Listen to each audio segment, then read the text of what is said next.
Hello everyone, I am Vinod Singh. Welcome to the current exam.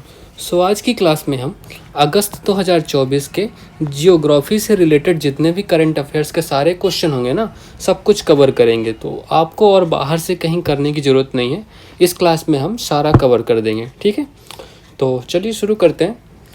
Question number 1, निम्नलिखित में से कौन सा लिथियम त्रिभुज का हिस्सा होगा? तो लिथियम ट्रायंगल कौन सा होगा? देखो अभी क्या हुआ है ना, खान मंत्रालय ने निवेशकों की कमजोर प्रतिक्रिया के बाद दूसरी बार जम्मू कश्मीर के रियासी जिले में लिथियम ब्लॉक की नीलामी रद्द कर दी है। तो देखो इंडिया में लिथियम के भंडार कहाँ मिल रहे हैं? जम्मू एंड कश्मीर में। तो ये बात आपको याद रखना है, ठीक है। तो अभी इसकी हाल ही में नीलामी होने वाली थी, बट इसको रद्द कर दिया गया है, ठीक है, क्योंकि उन जो निवेशक थे उन्होंने कुछ खास प्रतिक्रिया नहीं दिखाई, इस वजह से नीलामी रद्द कर दी गई है खान मंत्रालय द्वारा, मिनिस्ट्री ऑफ माइंस। ओके, तो ये लिथियम त्रिभुज वर्ल्ड जियोग्राफी के में क्वेश्चन बनता है। तो ये लिथियम त्रिभुज किसे कहते हैं? तो ऐसा ट्रायंगल जहाँ पर लिथियम के भंडार पर्याप्त मात्रा में मिल जाएं। तो ये कौन सा है? तो ये अर्जेंटीना है, बोल्विया है और चिले है। तो ऑप्शन नंबर सी करेक्ट होगा। तो देखो मैप में देखो, ये बोल्विया, अर्जेंटीना एंड ये चिले, ये त्रिभुज बन रहा है। तो इसको इसको क्या कहेंगे? लिथियम ट्रायंगल वर्ल्ड में, ठीक है। और कहाँ कहाँ लिथियम मिलने की संभावनाएं हैं? ऑस्ट्रेलिया में भी है एंड चाइना में भी। तो ये इतनी बातें आपको याद रखना है। तो जो ये लिथियम ट्रायंगल है ना, इसमें 54% लिथियम, वर्ल्ड का जो 54% लिथियम है मात्र इन 3 कंट्री में मिलता है। तो इसलिए इसको लिथियम ट्रायंगल बोलते हैं, ठीक है। चलो, next question. Recently, the Vietnamese Prime Minister arrived in India for a 3-day state visit. In context of, तो हाल ही में वियतनाम प्रधानमंत्री 3 दिवसीय राजकीय यात्रा पर भारत आए। तो इस कथन के संदर्भ में कौन सा देश वियतनाम के साथ सीमा साझा करता है? तो इन चारों में से वियतनाम के साथ कौन सा देश साझा करता है? ठीक है, तो ये न्यूज़ थी, इस वजह से ये क्वेश्चन बनता है। तो म्यांमार, चाइना, कंबोडिया, लाओस में से कौन सा देश वियतनाम के साथ साझा करता है?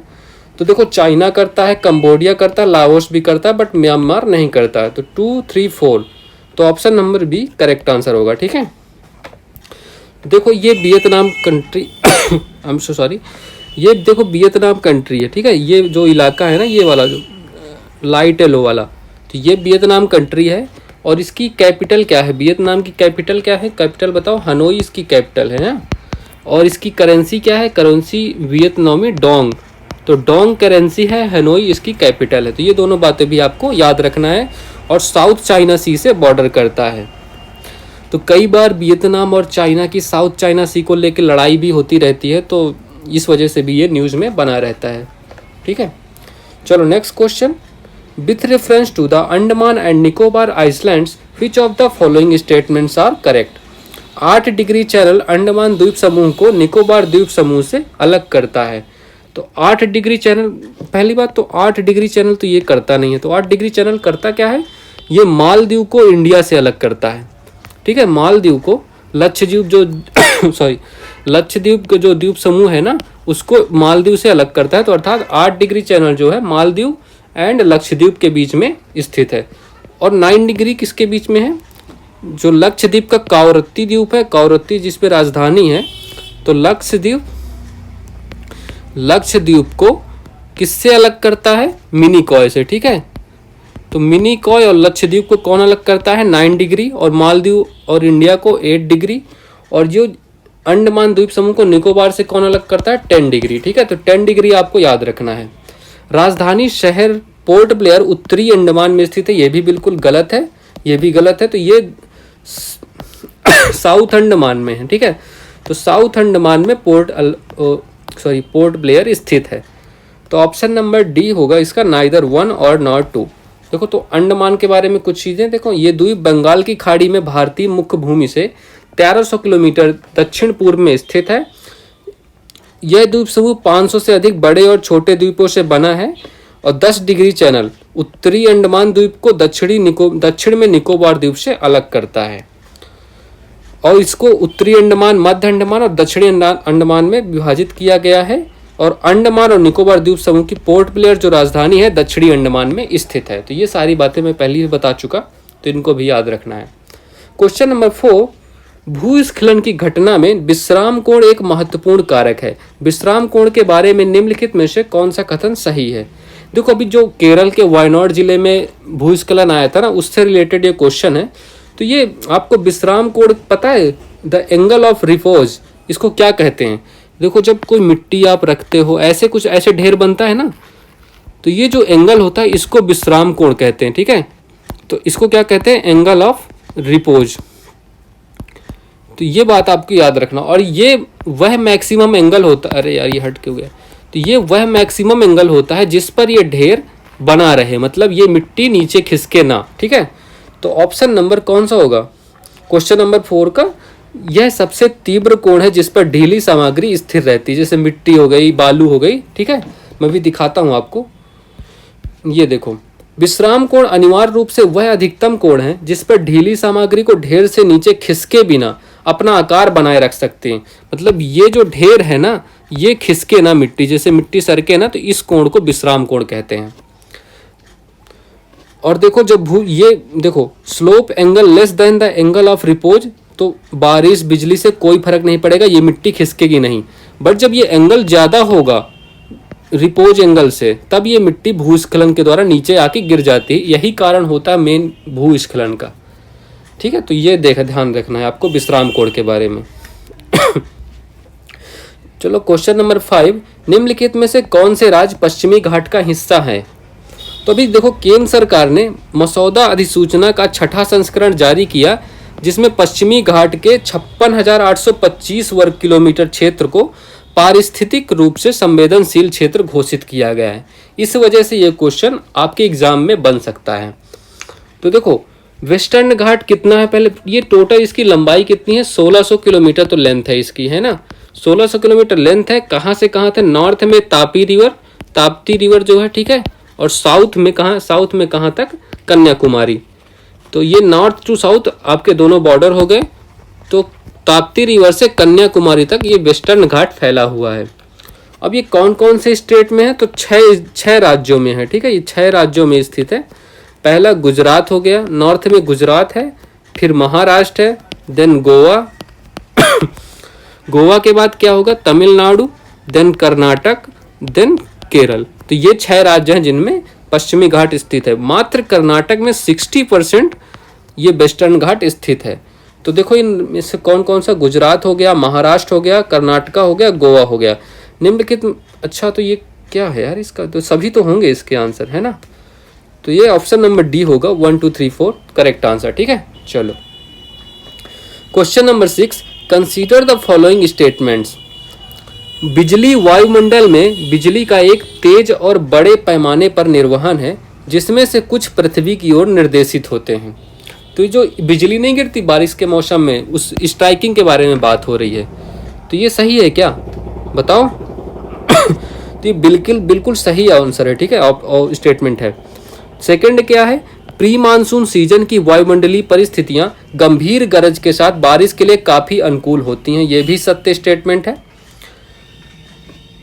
तो 2015 में उड़ीसा में बिजली गिरने को राज्य विशिष्ट आपदा घोषित किया गया था, और ये भी सत्य बात है। ठीक है, 2015 में बहुत ज़्यादा बिजली गिर रही थी उड़ीसा राज्य में, इस वजह से इसको विशिष्ट आपदा घोषित कर दी गई थी। तो क्वेश्चन 6 का आंसर कौन सा होगा? ऑप्शन नंबर सी, सभी तीनों स्टेटमेंट सत्य हैं। ठीक है, चलो देखो, वैज्ञानिक रूप से बिजली वायुमंडल में बिजली का एक तेज और विशाल निर्वहन है, जिसमें से कुछ पृथ्वी की ओर निर्देशित हो जाते हैं। देखो, आपस में बिजलियां ऊपर चलती रहती है, बट कुछ पृथ्वी की ओर चली जाती हैं। यह बादलों, हवा या जमीन के बीच वायुमंडल में बिजली की एक विशाल चिंगारी है। प्री मानसून सीजन में गंभीर गरज के साथ तूफान के गठन के लिए वायुमंडलीय परिस्थितियां काफी अनुकूल होती हैं। तो ये वाला हमने कर लिया। उड़ीसा उष्णकटिबंधीय क्षेत्र में स्थित है, एक पूर्वी तटीय राज्य है। इसकी गर्म शुष्क जलवायु बिजली गिरने के लिए परिस्थितियों का सही मिश्रण प्रस्तुत करती है। तो मतलब इस वजह से उड़ीसा में बहुत ज़्यादा बिजली गिरती है। चलो question number 7, which of the following states of India shares a border with Bangladesh. अभी देखो, हाल ही में शेख हसीना ने बांग्लादेश की प्रधानमंत्री पद से इस्तीफा दे दिया है, और बढ़ते विरोध प्रदर्शनों के बाद भारत आ गई, इस वजह से ये क्वेश्चन आ सकता है आपके एग्जाम में।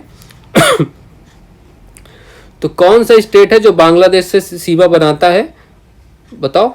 तो ऑप्शन नंबर, असम भी बनाता है, मेघालय भी बनाता है और त्रिपुरा भी बनाता है, मणिपुर नहीं बनाता। तो ऑप्शन नंबर ए होगा, ठीक है। 1, 2 एंड 3 करेक्ट आंसर। चलो क्वेश्चन नंबर 8, रिपब्लिक हाल ही में खबरों में रहा फिजी गणराज्य लगभग 330 द्वीपों से बना है, यह कहाँ स्थित है।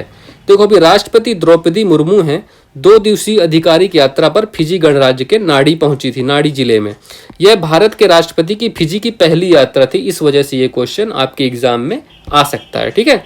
तो ये दक्षिणी प्रशांत महासागर में स्थित है, मैं अभी मैप में दिखाता हूँ इसको, देखो ये फिजी गणराज्य है और इसकी कैपिटल क्या है, सुआ इसकी कैपिटल है। और इसमें कुल मिला के 300 से भी ज्यादा द्वीप समूह स्थित हैं और ये पश्चिमी कहाँ है, पश्चिमी प्रशांत महासागर में, ठीक है, सॉरी दक्षिणी प्रशांत महासागर में। चलो next question, with reference to river Teesta consider the following statements. Teesta नदी का स्रोत ब्रह्मपुत्र के समान ही है, कि इसका मतलब ये ब्रह्मपुत्र तीस्ता नदी सेम जगह से निकलते हैं, जो बिल्कुल गलत बात है। तो मैं भी देखो बताता हूँ इसको कहाँ से निकलती है। रंगित नदी सिक्किम में निकलती है और यह तीस्ता नदी की सहायक नदी है। इसका आंसर आप लोग बताओ, बताओ भाई। तो ये बिल्कुल सही है, सही बात है, ठीक है। तीस्ता नदी भारत और बांग्लादेश की सीमा पर बंगाल की खाड़ी में बहती, बिल्कुल नहीं, ये बांग्लादेश में बहती है, जब ना कि भारत की सीमा पर, ठीक है। तो ऑप्शन नंबर इसका केवल एक ही स्टेटमेंट सही है। तो option number B correct answer होगा। अब देखो तीस्ता नदी का सीन क्या है, ये सिक्किम से निकलती है, ठीक है। तीस्ता नदी सिक्किम से निकलती है और यहाँ पे बांग्लादेश में बहती हुई ये ब्रह्मपुत्र नदी में, जमुना नदी में मिल जाती है जी। देखो ब्रह्मपुत्र को बांग्लादेश के अंदर क्या जमुना कहते हैं और गंगा को क्या कहते हैं, पद्मा कहते हैं, और ये दोनों मिलके मेघना बन जाती हैं, है ना। ये बात आपको पता ही होगी। और देखो इसका ब्रह्मपुत्र का ओरिजिन पॉइंट क्या है, अंगसी ग्लेशियर है, ठीक है। ब्रह्मपुत्र का ओरिजिन पॉइंट अंगसी ग्लेशियर है जो कि तिब्बत में है। और इसका तीस्ता का क्या है, तीस्ता का किसी को पता है, तीस्ता का पहुनरी, ठीक है, पहुनरी ग्लेशियर है, ये भी तिब्बत में ही है, ठीक है। तो ये पहुनरी ग्लेशियर, सॉरी तिब्बत में नहीं है, ये सिक्किम में है, सिक्किम में, ये सही कर लेना, सिक्किम में है, ठीक है। तो ये दोनों बातें याद रखना, इस वजह से ऑप्शन नंबर बी सही आंसर है इसका। चलो नेक्स्ट, हाल ही में खबरों में रहा पाक जल डमरू निम्नलिखित में से किस देश के बीच स्थित है। तो पाक जल डमरू भारत और श्रीलंका के बीच स्थित है, ये तो आपको पता ही होगा। देखो ये वाला, इसको पाक जल डमरू कहते हैं, ठीक है। ये श्रीलंका है और ये भारत है। तो तमिलनाडु और श्रीलंका में श्रीलंका का ये जाफना द्वीप जो है इनके बीच स्थित है। चलो next, which of the following best describes isostasy. Isostasy है क्या, देखो आइसोटेसी के बारे में बताना है।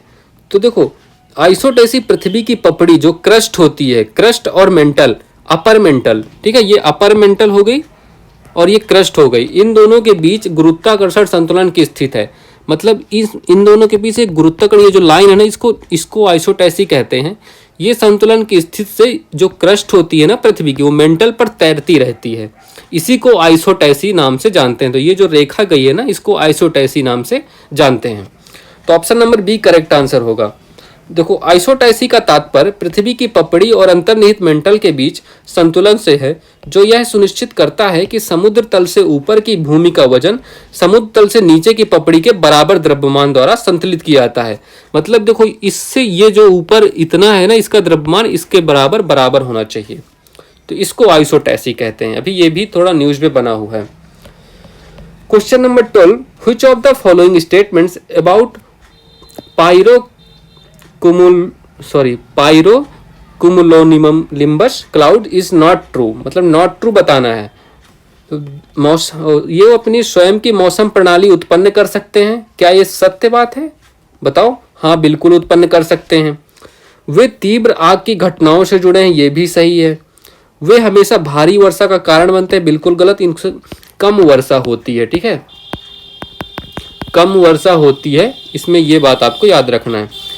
वे 50,000 फीट या उससे अधिक की ऊंचाई तक पहुंच सकते हैं। ये सत्य बात है।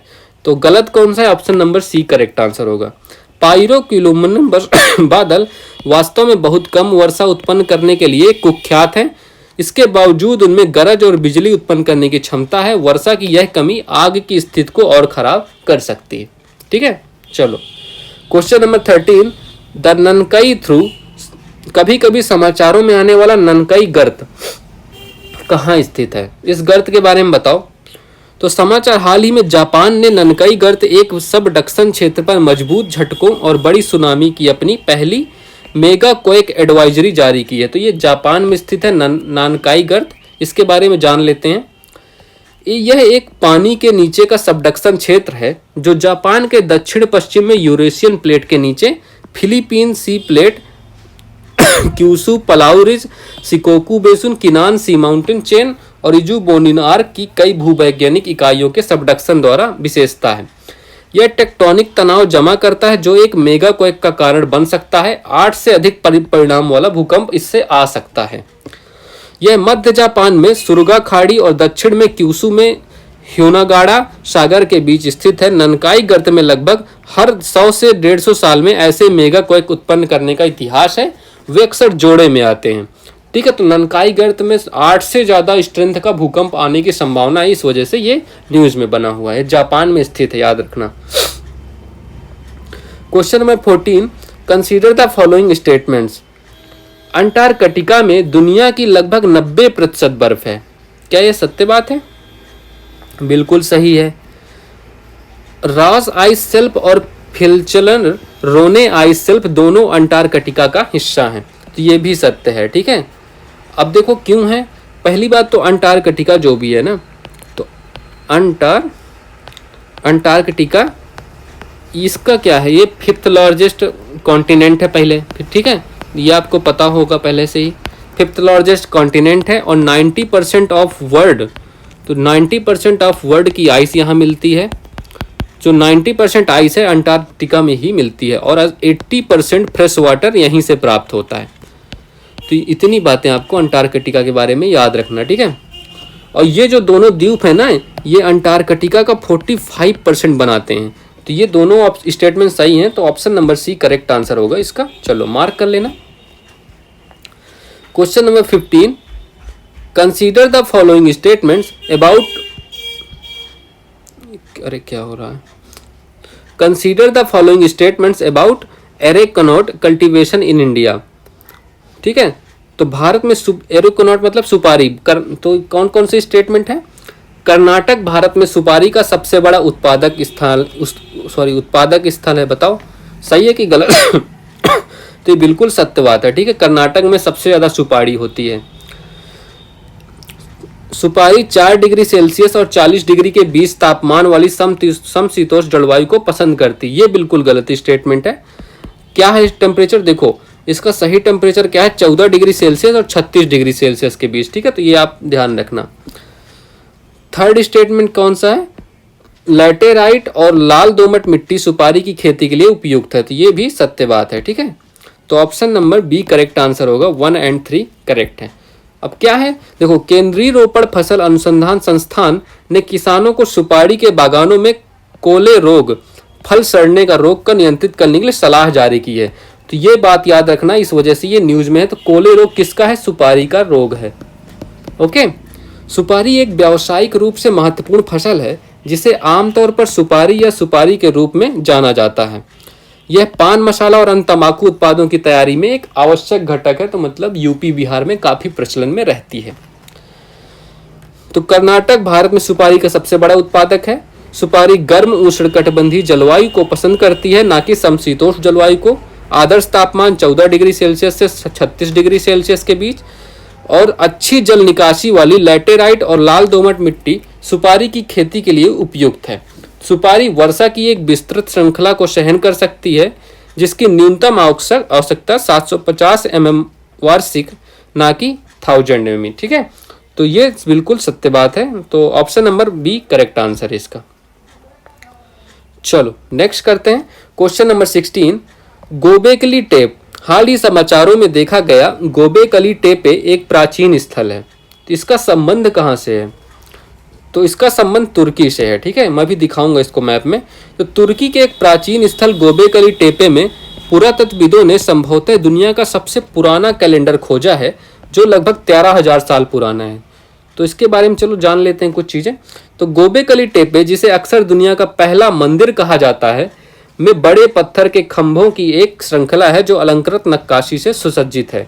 तो दुनिया का पहला मंदिर कहाँ है? Gobekli Tepe.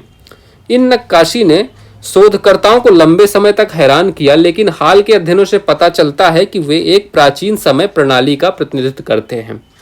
स्तंभों पर नक्काशी में वी आकार के प्रतीकों की एक श्रृंखला शामिल है, जिनमें से प्रत्येक एक दिन का प्रतिनिधित्व करता है। इन प्रतीकों की गिनती करके शोधकर्ताओं ने 365 दिनों के कैलेंडर की पहचान की, जिसे 12 चंद्र महीनों में विभाजित किया गया था, जिसमें अतिरिक्त 11 दिन थे। ठीक है, तो इस वजह से ये गोबेकली टेपे न्यूज में बना हुआ है। यह प्रणाली आधुनिक सौर कैलेंडर के साथ निकटता से मेल खाती है, जो प्राचीन लोगों द्वारा खगोल विज्ञान की एक परिष्कृत समझ को दर्शाती है, जिन्होंने इसे लिखित भाषा के विकास के लिए बहुत पहले से बनाया था। ठीक है, तो गोबेकली टेपे तुर्की से संबंध है और ये दुनिया का पहला मंदिर इसे कहा जाता है। चलो next question, question number 17। With reference to the Saint Marins Island sometimes appeared in the news, consider the following statements।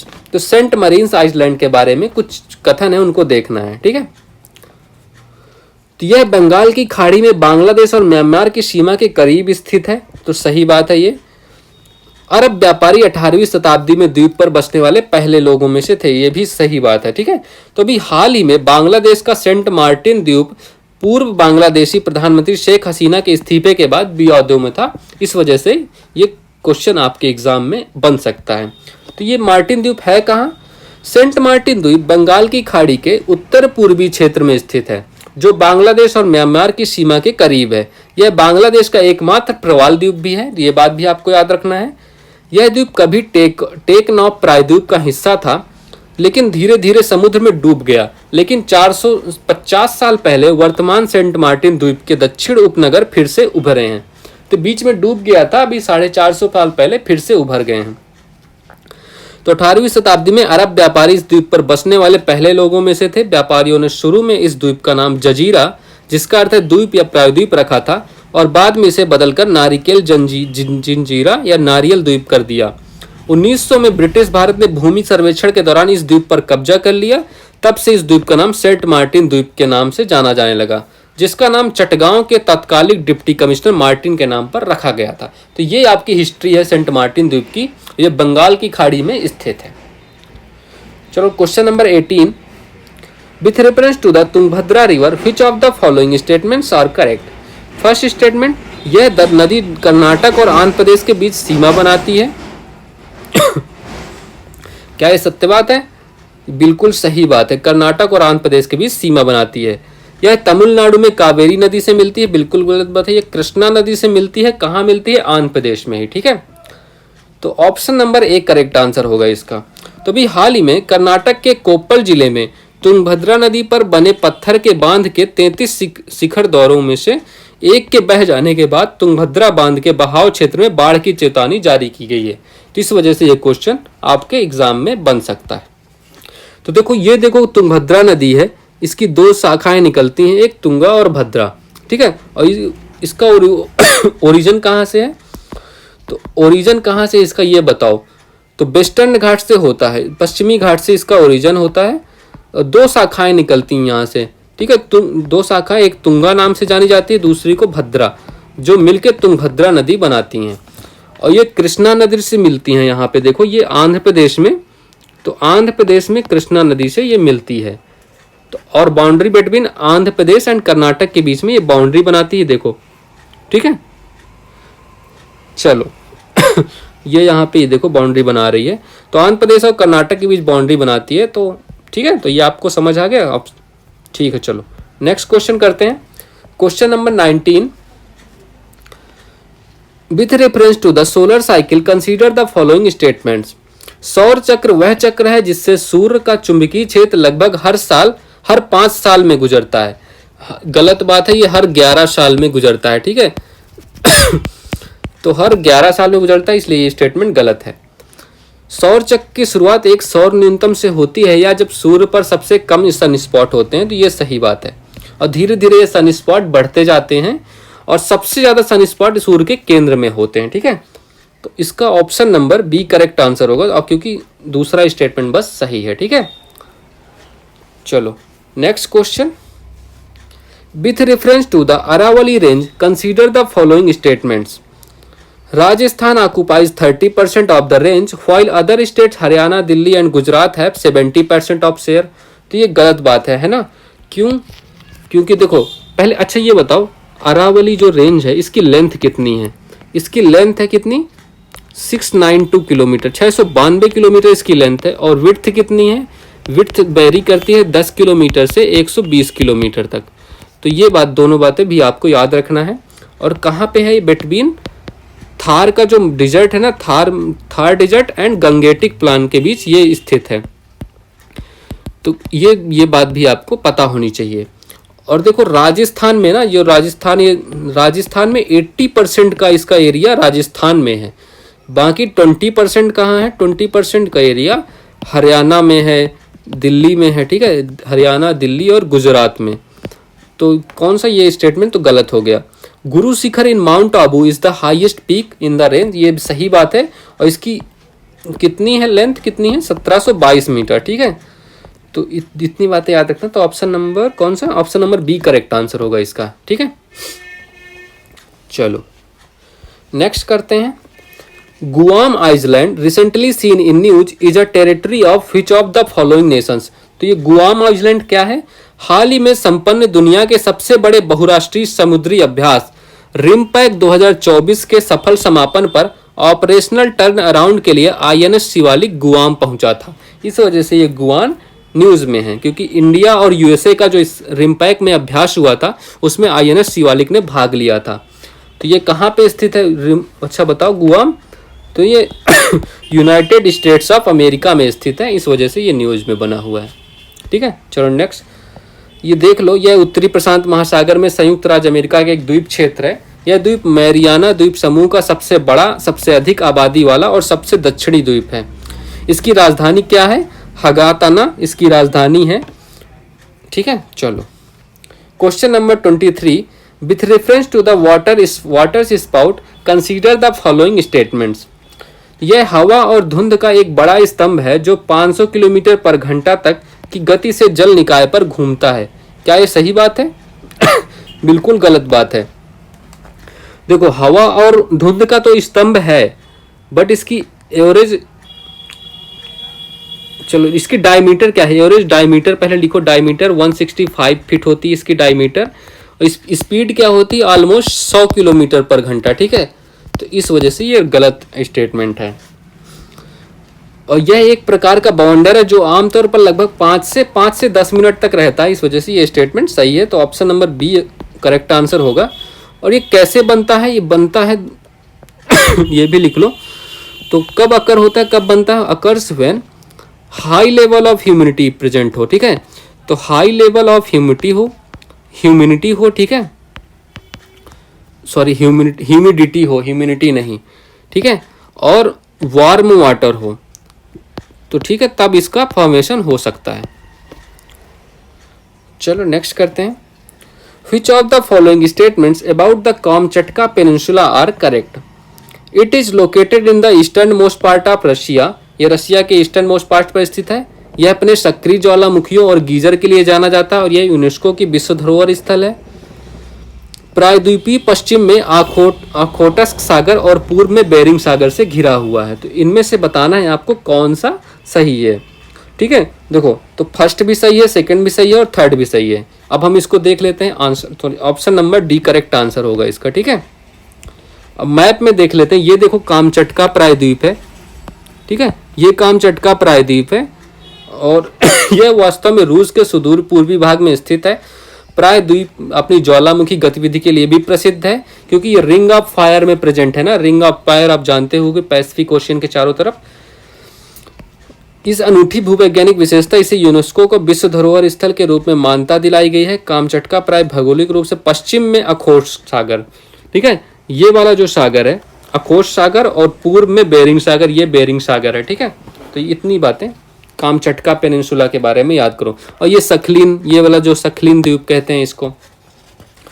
चलो question number 25, with reference to the South China Sea which of the following statements are correct. तो यह प्रशांत महासागर और हिंद महासागर के बीच एक महत्वपूर्ण समुद्री प्रवेश द्वार है, क्या ये सत्य बात है? तो ये बिल्कुल सही बात है। ठीक है, साउथ चाइना सी प्रशांत महासागर और हिंद महासागर के बीच एक महत्वपूर्ण प्रवेश द्वार है। मलक्का जलडमरू दक्षिण चीन सागर में चोक पॉइंट ताइवान और फिलीपींस के बीच स्थित है। तो देखते हैं क्या है। ठीक है, चलो, तो ये गलत बात है क्या? सेकंड स्टेटमेंट्स के बारे में क्या कहना है तुम लोगों को? तो ये बिल्कुल गलत है। क्या हो रहा है? ठीक है, तो ये गलत बात है, तो ऑप्शन नंबर 1 करेक्ट आंसर होगा। हाँ? देखो ये मैप में देखो, ये है साउथ चाइना सी आपका और ये है फिलीपींस, है ना। देखो यह पश्चिमी प्रशांत महासागर का सीमांत सागर है। यह दक्षिण चीन, Taiwan, Philippines, Indonesia, Vietnam, Thailand, Cambodia. देखो Cambodia, Thailand, Vietnam, China, Taiwan, Philippines, Brunei, Malaysia, इन सब द्वीपों के बीच स्थित है। और ये शिपिंग के लिए जाना जाता है। प्रवेश द्वार जंक्शन कहलाता है। दक्षिण चीन सागर में चोक पॉइंट क्या है? जबकि वर्तमान तनाव चीन, फिलीपींस और ताइवान के बीच है। समुद्र में व्यापार के लिए असली खतरा मलक्का जलडमरू में है। यह जलडमरू दक्षिण चीन सागर में चोक पॉइंट है, जो मलेशिया, इंडोनेशिया और सिंगापुर के बीच स्थित है। तो ये जो पॉइंट है ना, इसको मलक्का कहते हैं, है ना। तो ये बात आपको याद रखना, ये वाला जो पॉइंट है ना, इसको मलक्का जलडमरू पॉइंट कहते हैं, जो सिंगापुर, मलेशिया और इंडोनेशिया के बीच स्थित है।